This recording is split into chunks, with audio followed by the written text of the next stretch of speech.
and welcome to the X-22 Report. My name is Dave, and this is episode 283, and today's date is February 6th, 2014, and the title of this episode is Power Grid Terror Sparks Fear of a Widespread Attack on the Power Grid. And as we know, back last year, there was an attack on the power grid. And right now they're saying it is a dry run for what is coming. And we need to think back to last year when we had the false flag event with Syria. Now again, that false flag happened inside of Syria about chemical weapons that Assad used on his people, and then we've come to learn that that was completely false, and it was a false flag event. So the United States had the ability to go in and strike into Syria and remove Assad, and during that time there was a complete build-up until that false flag event. That died down in the fall of 2013. The government officials, the central bankers, the FBI, the CIA, DHS all regrouped, put their heads together, and now they are ready to implement the next false flag event because they've learned a lot from the first one and how they couldn't pull it off. They understand that this false flag event has to occur on American soil to push the American people, to push other people in other countries towards Syria and to move into Syria to remove Assad. Now, we can see what is happening already. They've been building the propaganda over the last couple of months, and it really has been building quite a bit since the start of 2014. But we can look back and we can see what is happening. They have these fake Geneva II peace talks going on. They have the opposition there. They have Assad's government personnel there, and they're all talking about absolutely nothing because the opposition controlled by the United States central bankers want one thing and one thing only, and that is to have Assad removed from government so they can put in a puppet regime. So again, I've always said this, and I said it many, many times, the goal of the central bankers' U.S. government has always remained the same. The cause, the action that they're going to take has completely changed. And what they're going to do now is bring this event here to America. Now, remember, we have to think back. We had Janet Napolitano, when she was leaving office, saying that there was going to be an event, some type of cyber attack, that will hit the power grid. Now, we've heard this before. She didn't say if, she said when, because they already have it planned. They already know what's going to happen. During the fall, we had the Grid X2 simulation. We also had many bank simulations going on about cyber attacks hitting the financial institutions. We had attacks hitting the power grid, the water supply, the petroleum areas, the refineries, and this was all in preparation to handle and to train what is going to happen when this false flag event occurs. They put things into place because they understand that this has to be really big. This can't be a little one-off, oh, look at this little tiny explosion, Assad did it, let's go in there. This has to be something really big because there are many things that are happening. What we see happening is that the economy is completely teetering on collapse right now. They are propping it up. They're trying to keep everything together. They're trying to make a deal with Iran to prop the US dollar up, and they're trying to infiltrate their banks. They're in Africa trying to push the rebels back and the Chinese, which are on the rebel side, and the U.S. government is on the government side of the African nation because that is a puppet regime.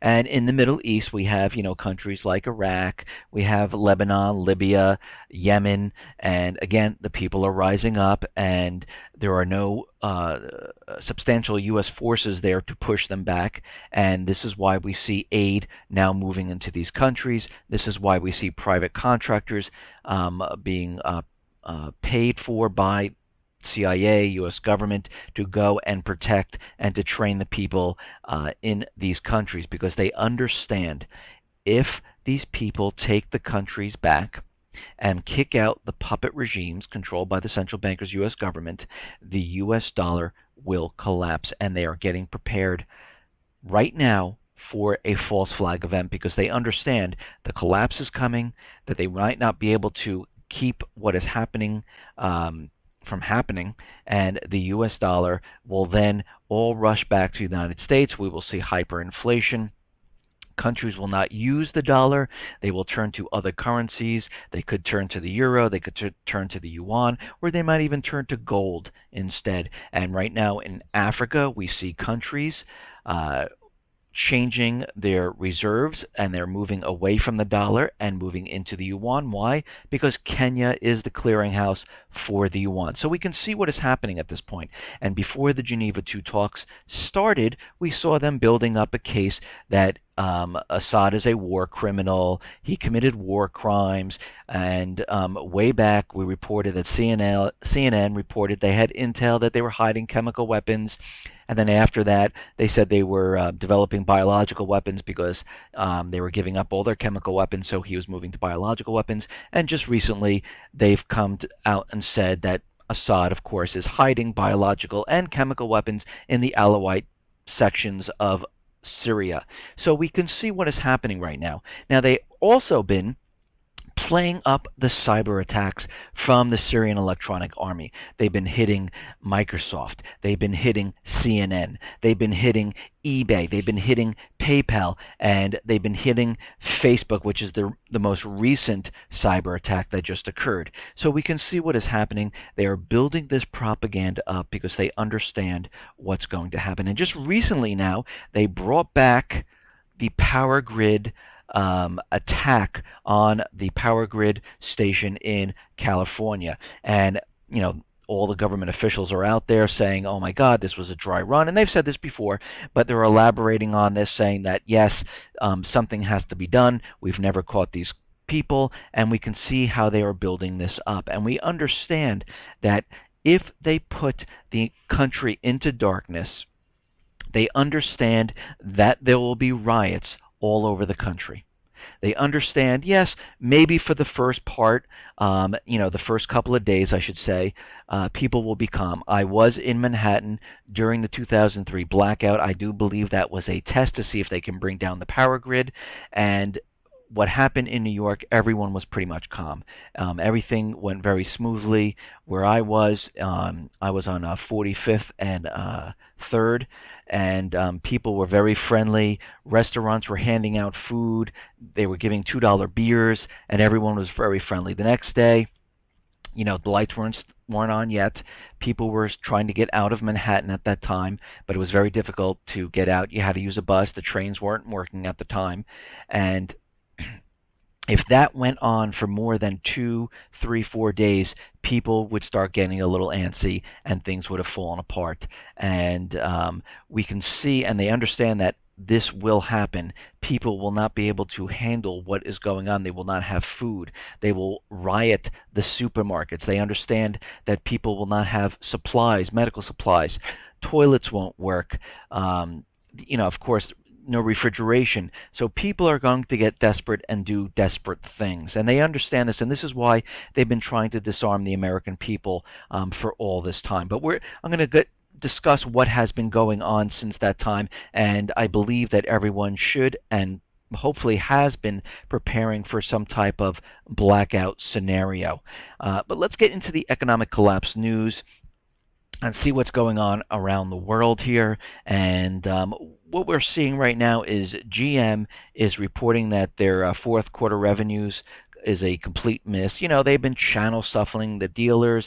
They have about 114 days worth of cars on the dealer lots, and they missed their expectations of $40.9 billion. They only brought in about $40.5 billion, and that was with all the channel stuffing and producing all these cars that actually no one is really buying right now. And again, we have unemployment numbers that will be coming out tomorrow. We'll have to see how they manipulate it, whatever they're going to do with these numbers. But before that comes, we have to remember the amount of layoffs that we've been seeing. Dell's been laying off, JCPenney, Macy's. We're seeing all these layoffs. And, now Sony is out there saying they're going to be laying off 5,000 people. We also see Volvo International laying off 4,400 people. So we see a lot of layoffs coming down the pike here. Now, again, we have to remember the extended unemployment benefits came to an end, so we're going to have to see how they're going to, work this out. And of course, if the unemployment numbers are not what they want, they'll just manipulate them or go back a month and revise them to make them look better than they really are. Then they'll drop the unemployment rate and everything will look great. And again, these are all manipulated, and we all know this. Now, we understand that the debt ceiling, okay, that is coming up, and they're going to make a huge production over this debt ceiling. But what I found on Mike Maloney's site, I don't know if you know who he is, but most of you probably do, they found out that on October 20th, 2013, U.S. law changed to transfer final spending authority from the legislative to the executive branch. Now, just listen to this. The little-noticed yet epic transfer of power was enacted as part of the Continuing Appropriations Act passed on October 17, 2013. Section 1002 allows the U.S. President to submit to Congress a certification that unless the debt limit is again suspended, the Secretary of the Treasury would be unable to issue debt to meet existing commitments. Now, what does this mean? Well, here's the translation. The existing debt ceiling is automatically raised to cover obligations already incurred under Chapter 31, with the prohibition that more debt can be issued unless the issuance of such obligations was necessary to fund a commitment incurred by the federal government that required payment before February 8, 2014. So, in essence, what the government is doing is keeping up the dog and pony show pretense of a debt ceiling power while avoiding the real market risk. And for the first time since our nation's founding, the technical barrier to the expansion of indebtedness to a legalized monopoly has been sacrificed. This, we fathom, is why Jim Rogers said that weekend last October, it's all over. Unlimited. The only way the shift in fiscal power could be reversed would be a congressional supermajority capable of overturning a presidential veto of a debt limit suspension disapproval bill, and that's why, for as far as the eye can see, we expect bills retaining or expanding the language. And what is happening here is they have already put into effect that they can pay all these obligations by borrowing the amount that they already need. So this whole thing about the debt ceiling debate is pretty much worthless. It is a dog and pony show, and it is completely meaningless. And we understand that they will always continually raise the debt ceiling. They have no choice.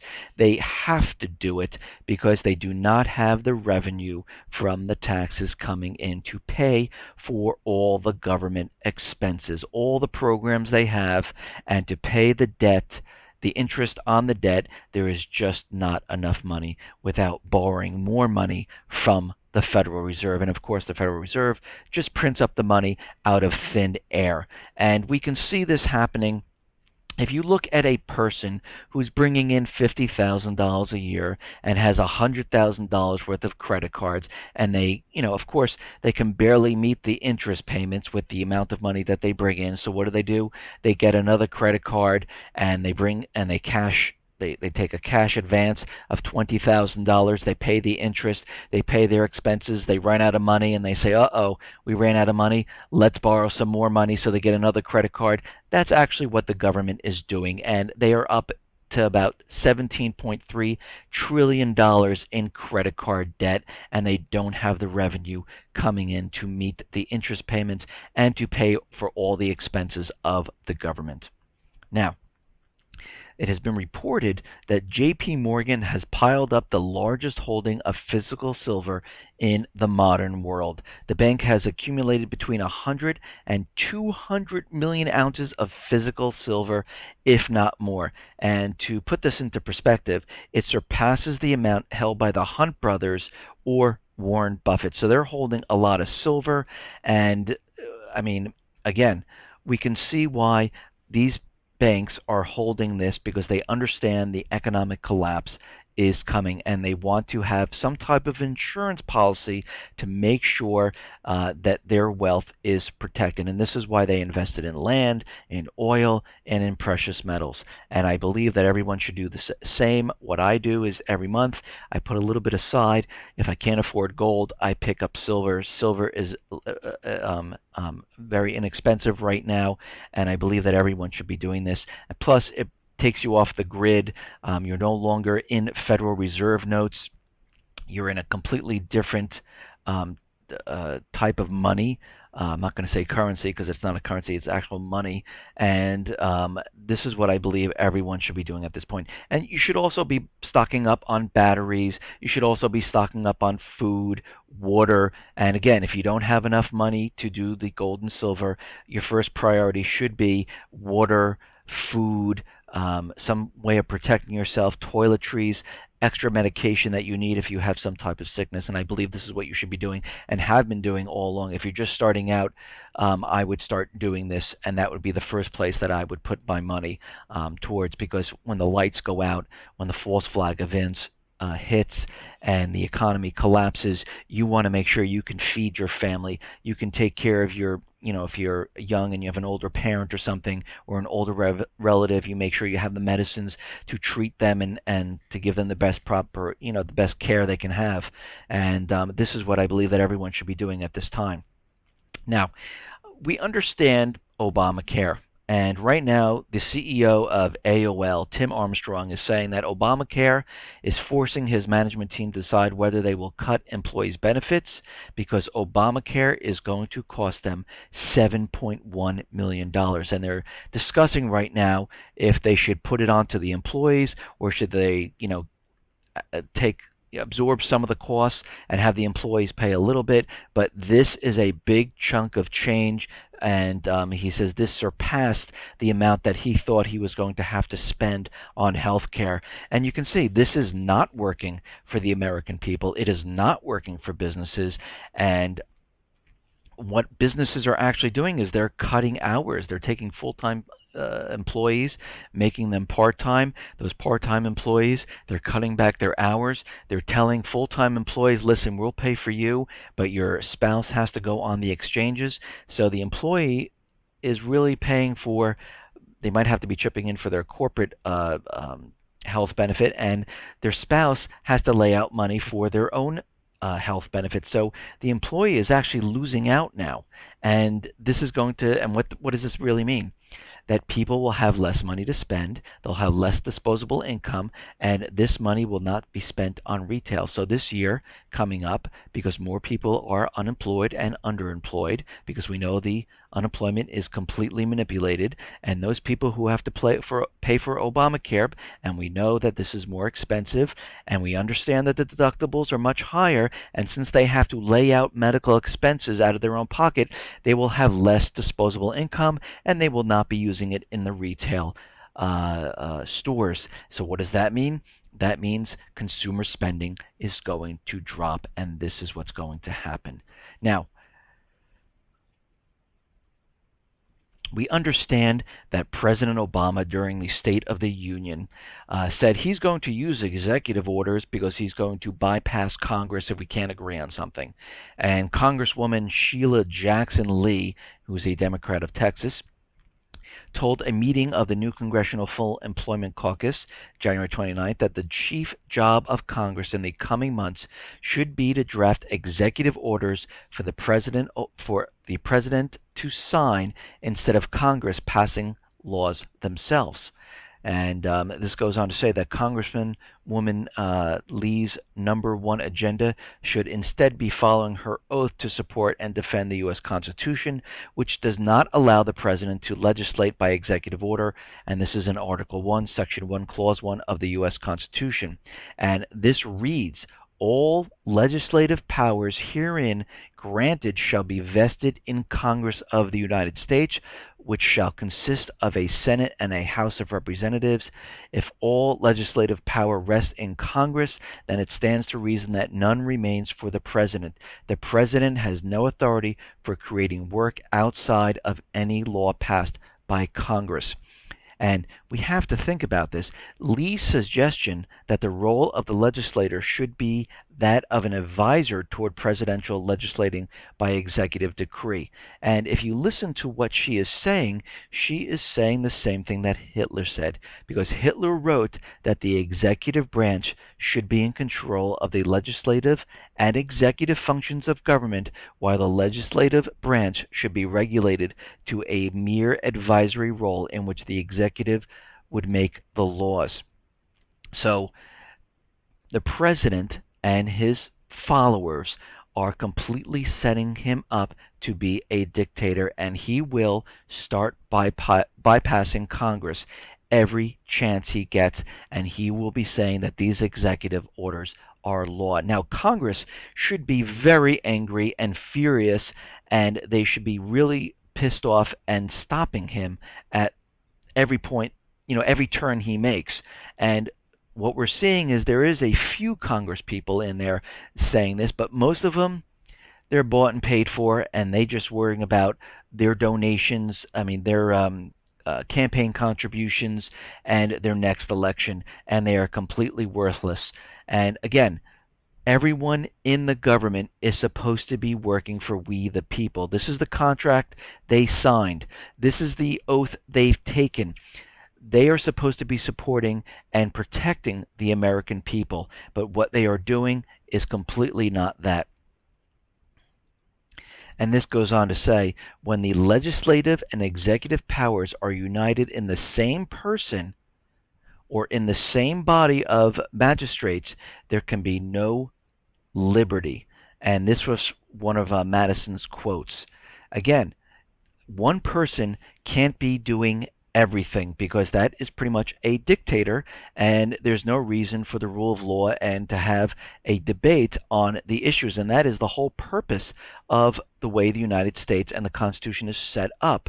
And we can see that Obama is completely bypassing this because he understands that the hour is late and he needs to get certain laws passed. And this is why he's taking on these new executive orders, because he understands if the next false flag event that has to do with a mass shooting does not pass the UN Arms Treaty or the gun bill that is pending in the Senate, he will use executive orders. If he can't get immigration passed, he will use executive orders. If he can't get a carbon tax because of climate change passed, he will use executive orders. He will use executive orders in any way he possibly can if things aren't going his way and aren't prepared for the economic collapse. And in this late hour, this is why he is pushing the agenda forward full speed ahead here.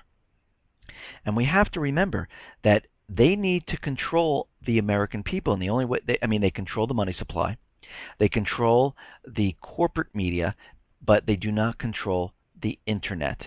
And this is what they're trying to do in every country around the globe, because they know this huge collapse is coming, and it will be in every single private Western central bank country, and they understand they need to control the countries, the people in the countries. They understand they need the protest laws. They understand they need the secrecy laws. They understand they need the laws that say if you say anything bad about the government or the king, you are considered a terrorist. If the president deems you a terrorist, you can be arrested for 1 year without due process, and that is the NDAA. Look it up. The president signed it again, and we have the 2014 NDAA that if the president decides that you are a terrorist, you are completely taken away up to 1 year with without due process. No lawyer, no nothing. And this is the same exact laws that are being set up in every single country. And what they're trying to do is get control of the internet. And many of the other countries have already control internet of what sites you can visit and which sites you can't. I mean, I'm not saying it's only the private Western central banks. China does have this in place, and Russia does have some filters in place. We understand that England has set, the UK has set filters in place so people can't go to porn sites, and it actually has been blocking people from going to other sites. And you can see how they can expand the filters. And right now in Turkey, the parliament has passed legislation which toughens government control over the internet. The bill, which is yet to be signed into law by the Turkish president, would allow authorities to block websites without a court order within just hours. Now, what kind of sites would they like to block here? Well, they like to block social sites like YouTube, Vimeo, blogging tools like WordPress, and several online media outlets, of course, because they don't want people talking to each other. They don't want videos of what's going on. They don't want people blogging. And this is what the governments are all trying to do right now. They are implementing draconian laws, and we can see the people of Turkey are very upset. And here's some quotes. When you came to power, and they're talking about Erdogan, when you came to power, you talked of enhancing democracy in Turkey. Now you are trying to implement fascism. This is against the Constitution. Bans like this exist in times of coup and have not been able to conceal any corruption. They are coming out and they are saying this is completely illegal, this can't be done. It's the same thing that would happen here in the U.S. People came out against SOPA, people came out against CISPA, and again, CISPA is still pending in the Senate, by the way, and they want all of this passed. The president has already created the executive orders to support CISPA, and they want control. And when I say they, the central bankers, the elite, the globalists, whatever you want to call them, they want the power to control the internet, because at a flick of a switch, they want to block certain websites.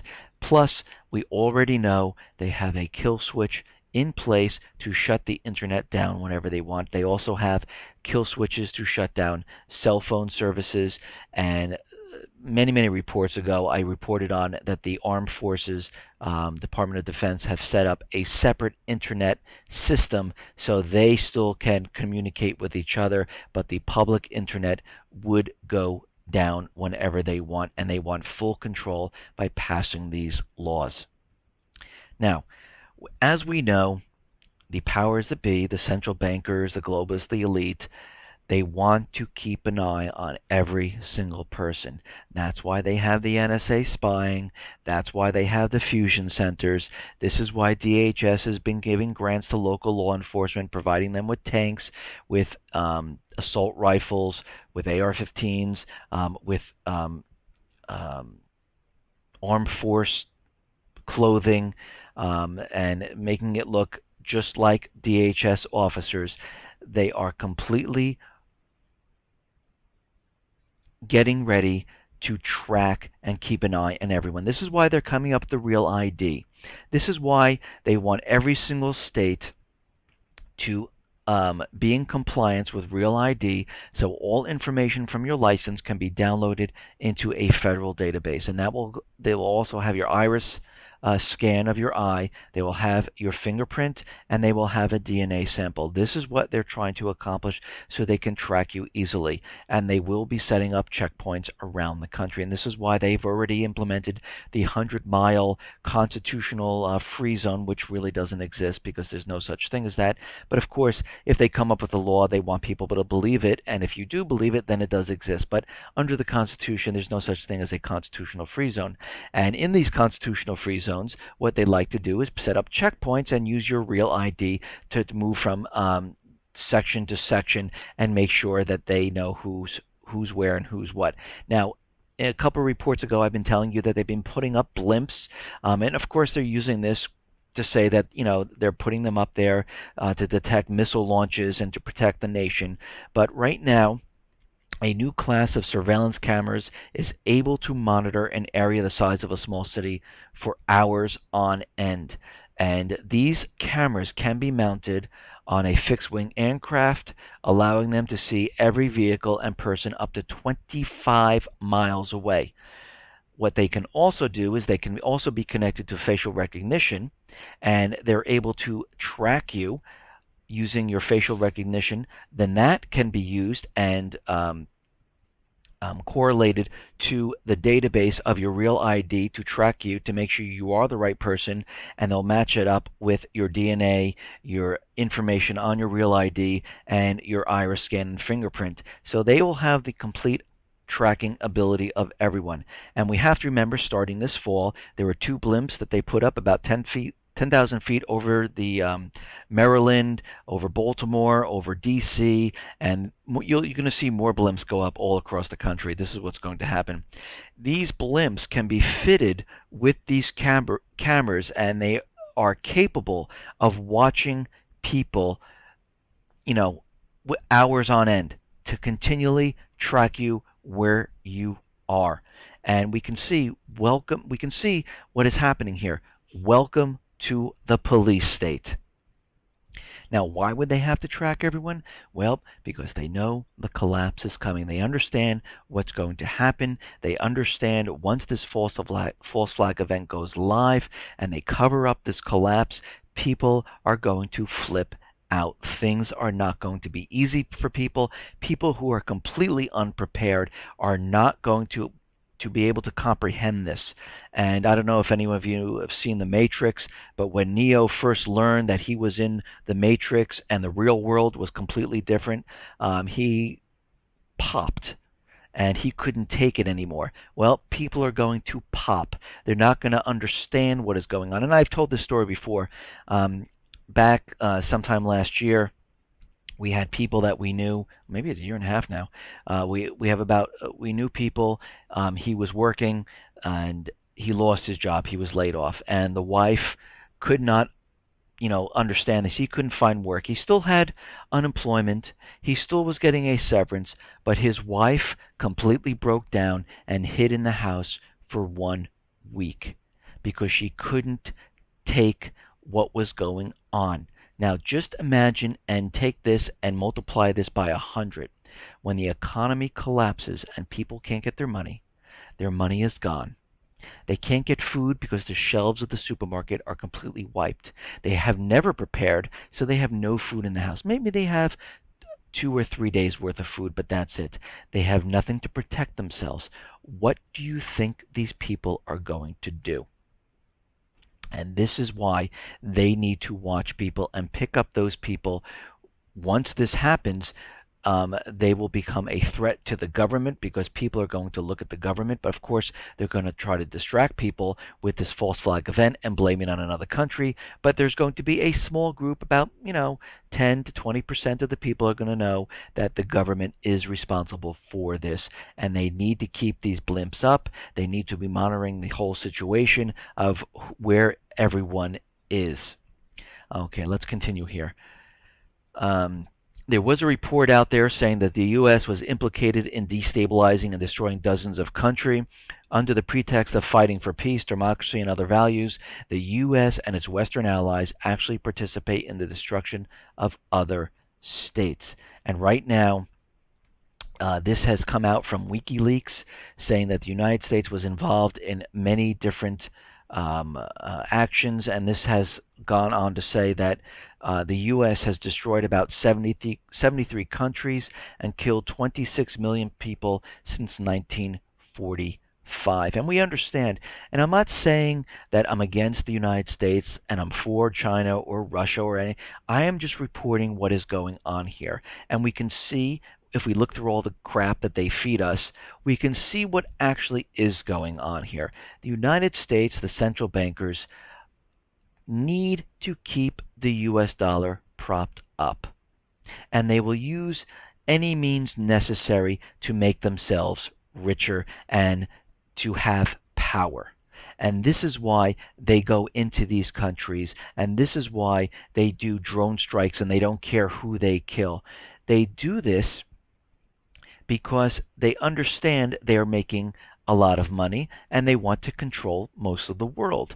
this is what is going on here. And you can see from all the countries that we look at, if we look at Libya, Lebanon, Iraq, Yemen, Sudan, Mali, Central Africa, all these countries were taken over by the central bankers, U.S. government.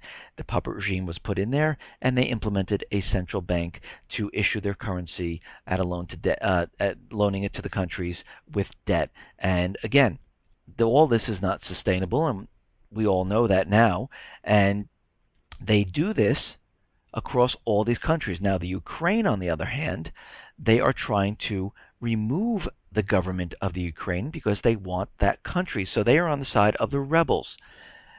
In the Middle East, and I've explained this before, the countries where the people are fighting back against the U.S. government, the U.S. government calls them Al-Qaeda because in the minds of Americans and many people around the world, that means terrorists. But really, it is the people of the country wanting their country back. And again, we see this all over the place. Of course, they're in Africa fighting Al-Qaeda, and again, those are the rebels of those countries. Again, China is backing them. They're trying to push the private Western central bankers out and push the U.S. and the central bankers out of their country because they want to govern their own country. And we can see what is happening all around the world with this. Now, there was a report that China is going to deploy subs that could nuke Alaska or Hawaii. China will deploy submarines later this year that will be armed with nuclear-tipped missiles capable of reaching Alaska or Hawaii. And China is apparently trying to mimic the capabilities of Western nations such as the United Kingdom and France. And they understand that, and China understands this, Russia understands this, that eventually the central bankers will start losing out. The false flag event will occur in the United States. War will get started in the Middle East. It will spread because, again, Syria, Russia, China are backing Syria, and this will just spread across the globe as World War III. And this is exactly what the central bankers want because they want to cover up the economic collapse. And this is what they're trying to do right now. And we can see everything that's been reported, all the indicators are leading up to what they're trying to do. Okay, now, we understand that DHS, the central bankers, they like to push terrorism, and they like the American people to be afraid. And, of course, they use this whenever they need it. And right now, there was a warning that came out that people going over to Russia, to Sochi, for the Olympics, they have reports coming in now that there could be toothpaste tube bombs. And this goes on to say the official did not provide further details about the warning or the intelligence that prompted it. Of course not, because they never give that information. They never give proof. They never give evidence. It's always from an official that doesn't want to be named, and it's always about intelligence that they can't tell you about.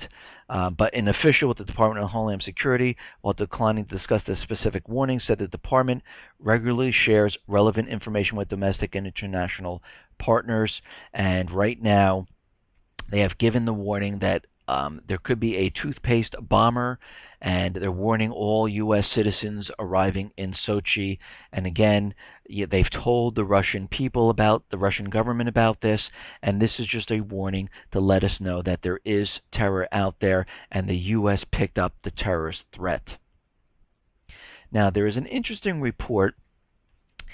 DHS is soliciting chemicals and for the TSA.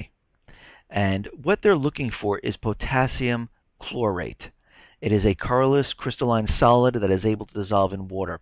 It's used in the manufacture of fireworks, and when mixed with phosphorus becomes Armstrong's mixture, a very sensitive explosive that has been used in IEDs, which are improvised explosive devices. And just adding potassium chlorate to table sugar and adding 1 drop of sulfuric acid causes an intense fire instantly. Care should also be taken not to store or use near heat or under pressure due to its ready flammability and its explosive potential. And you have to wonder why the Department of Homeland Security, TSA, needs to solicit for 510 500-gram bottles of potassium chlorate crystals. So what we're seeing right now in the last couple of days is the U.S. Post Office is putting an order in for small arms ammunition. We see DHS, the government is looking for people to handle bioterrorism cures or treatments, and we can see how this is all starting to play into what is going to happen here. And, just in the past couple of days, we've seen the Syrian Electronic Army. And I've said this before, they've been attacking different websites, and the last one was Facebook, which happened yesterday, and they said happy birthday, Mark, or something like that, because it was Facebook's 10th anniversary. And of course, they give their message on Twitter, which anybody can do. And we can see they're building the propaganda up for this. And just the other day, of course, they had reports of Syria having chemical and biological weapons, and they are being hidden somewhere in Syria. Now, in the UK, it came out that, and this was in the Daily Mail in the United Kingdom, and this goes on to say that extremists warn of atrocities on London's transport and the White House, said to be the first direct threat to terror strikes in West to emerge from Syria. Hundreds of Britons are among foreign fighters in jihadist rebel groups. Al-Qaeda is setting up training camps in Syria to school foreign recruits. British jihadist faction in Syria issues series of threats. And we can see what is going on here. We've already had reports from our government officials here in the United States that there are terrorists in Syria. The FBI has confirmed that they've already come back to the United States, and now the UK is out there saying that they are seeing terrorist threats against the UK. And British counter-terrorism officials are taking the threats of terror attacks in the UK very seriously. And they have a couple of posters up that they received, and this is what they say. And there's pictures of a man standing in front of the White House with an AK-47, and he looks like he's like an Al-Qaeda terrorist or whatever. And it says, wait a while, there will come to you mounts carrying lions in shining armor battalions, followed by battalions. This image shows a man with a rifle wearing an Arabic-style scarf standing in front of the White House. Here's the other one. It won't be easy, but it'll be worth it. Another poster-type production shows a gunman standing in landscape compromised of destroyed office buildings. And you can see how they are playing up this terrorist threat. And it's very interesting where they're saying that they're going to do something to the White House, because we've had many movies about Olympus Has Fallen, White House Down, and now there's a poster out there saying that they'll be attacking the White House. So we can see that the propaganda is going forward. They are playing up this false flag event, and they are moving this whole entire thing forward. Now, they have come out with terrorist experts saying that this whole power grid assault is very serious. And now they're bringing this up again, which concerns me, saying that they are very close for something to happen here. And this goes on to say this is very serious. This was a trial run for a terrorist attack. We now have something called a smart grid system, where our electrical grid is linked to other grids over the internet and by computers, and a major attack on one part of the grid could cause a devastating outage that could put tens of millions of Americans in the dark. And this was reported in the Wall Street Journal. And so far, nobody has been arrested or charged in the attack to the power grid station in California. And this is what happened. And They've got the telephone cables cut at the underground vault, and then within about 30 minutes, you've got a shooter open firing on a transformers, and according to the police reports, there are over 100 rounds fired from a semi-automatic rifle. They knew what to shoot, what to take out, and they knew what lines to cut, and they did it all, so far as we can tell, without any person getting on any of the security cameras. So I'd say it was a pretty well executed job. So the FBI can't find these people with all the NSA spying, with the fusion centers, and all the protections we have in the country. They can't figure out who did this. Well, we know who did this. We know that this was a practice run, just like in 2003. That was a practice run of bringing down the power grid. And Alan West is out there saying that this presumed dry run attack against the power plant in California is part of an asymmetrical warfare by terrorist sleeper cells that could put the nation on high alert. They're going to continue to press the attack. And as the Iranian Revolutionary Guard general said, they're going to get their sleeper cells in here, and they're going to be waiting for the opportunity to take action, West said.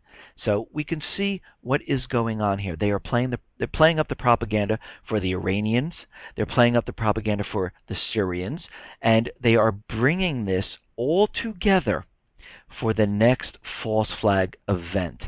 And I'm hoping that everyone has been preparing, because you don't want to wake up the next day and say, oh, the lights aren't coming on. Well, maybe it's just a power fluctuation. We've had them before. 2 days go by, 3 days go by, and you become desperate. I just want to backtrack for a second. Yesterday I reported on a bank drill, and there are a number of banks who are contributing to this bank drill, and this was a leak notice that went out. And of course, all these banks are part of the SWIFT system, which handles all the ATM and all the transactions. And a lot of people are starting to believe that this is a bigger drill or a false flag event than originally recognized. And when I'm looking into this, I see that it is on a 3-day weekend. People will not be able to do ATM withdrawals. They'll not be able to do online banking. And this is a 3-day weekend. This is pretty much kind of what happened in Cyprus. And people woke up the next morning and there were capital controls in effect, and they're still in effect right now. And we can see that to bring this false flag event completely where they want it, there will be a cyber attack, which of course they're going to create one. And we can see that in the past, NASDAQ had many glitches. We've seen the Chicago Mercantile was attacked, and now they have glitches. The stock exchange has glitches. And again, during the fall of 2013, they had multiple cyber attack drills during that period, with banks, all the banks around the country, cooperating in those drills. Quantum Dawn 2, they had Quantum Dawn 1, and they were in preparation for this false flag event. Now, looking at the energy sector and the power grids, the U.S. Army right now must be prepared for cybersecurity threats to energy sector. And this goes on to say the cybersecurity threats to the United States energy industry and infrastructure are rising and require increased preparedness by the U.S. Army and Department of Defense. And this is coming out of the Baker Institute for Public Policy. Bronx said there are likely 3 major areas of energy-related cyber vulnerabilities that are relevant to the Army: the provision of electricity to bases and facilities by the electrical grid, both in the U.S. and abroad, the distribution of fuels to forces often operating some distance from major logistical hubs, and major cyber attacks against suppliers of fuels that will result in significant disruptions of supply or rise in price. And other scenarios of attack are no doubt possible and are limited only by vulnerability, technical know-how, and imagination. And they're saying that the U.S. Army needs to be prepared right now for some type of a threat to the power grid infrastructure. And we can see how everything is starting to fit together. Now, of course, we take this day by day, and I report on this day by day. And if you go back to my reports back in the fall, you can see, when I came out with the intel about Assad hiding chemical weapons, or he was developing biological weapons, or all these Syrian Electronic Army cyber attacks, it didn't seem like anything was, of substance. But when you see this all now starting to pile up, and now the government officials are starting to use it, you can see exactly where we're headed. You can see that we are on the same exact track we were before in August, where they are trying to blame Syria and move into Syria, and they're trying to set them up. And this time, I really don't believe they're going to make the same mistake as last time, where they had the false flag in Syria and that didn't go. I believe this time they have learned from their mistakes. This false flag is a go. They will be bringing this here to the United States. It will happen on American soil. I believe that this is going to be worse than 9/11. This is going to be a multi-pronged event. It's going to consist of the financial institutions getting hit by cyber attacks, the power grid infrastructure being hit either by cyber attacks or by a physical attack on the systems. Lights will be going out. We will see detonations of chemical or biological weapons, because they've already put out information leading us to believe that they are getting prepared for a biological and a chemical attack here in the States. So, and again, they understand the collapse is coming, and they do not want to be blamed for the collapse, because they believe after the war they will reset the system and start the whole thing over. And they are prepared and ready for whatever comes. The people who aren't prepared are those Americans who are completely sleeping. And this is why they set up the FEMA camps, to herd everyone in there, to control them, to keep them in certain locations so they understand and they know where most of the people are. They have been preparing for this for quite a while. Don't you find it strange that all of a sudden the president, addressing the nation, has said, I will bypass Congress and do what I want to do whenever I want to do it with executive order? And now we have Democrats pushing and saying, send them executive orders? And again, I'm not Democrat or Republican. This, to me, is setting up red flares, because we have to remember, China has already said they don't see the benefit of the dollar. They don't see the benefit of treasuries. They've been making deals around the world. They've been making deals to do currency swaps, to do bilateral trades using the yuan. They've been setting up clearinghouses in Africa. 2 nations already have been changing their reserve status from the US dollar to the yuan. They've been already setting up deals with Russia, with oil, with Iran, with Egypt, with Saudi Arabia. They're already calling it the petro-yuan. They have been setting this up, and the United States knows this. They've been doing the pivot to Asia, moving all the military assets into position to get ready for what is coming, and that is going to be World War III, and this is going to be a long stretch of time where America is in turmoil.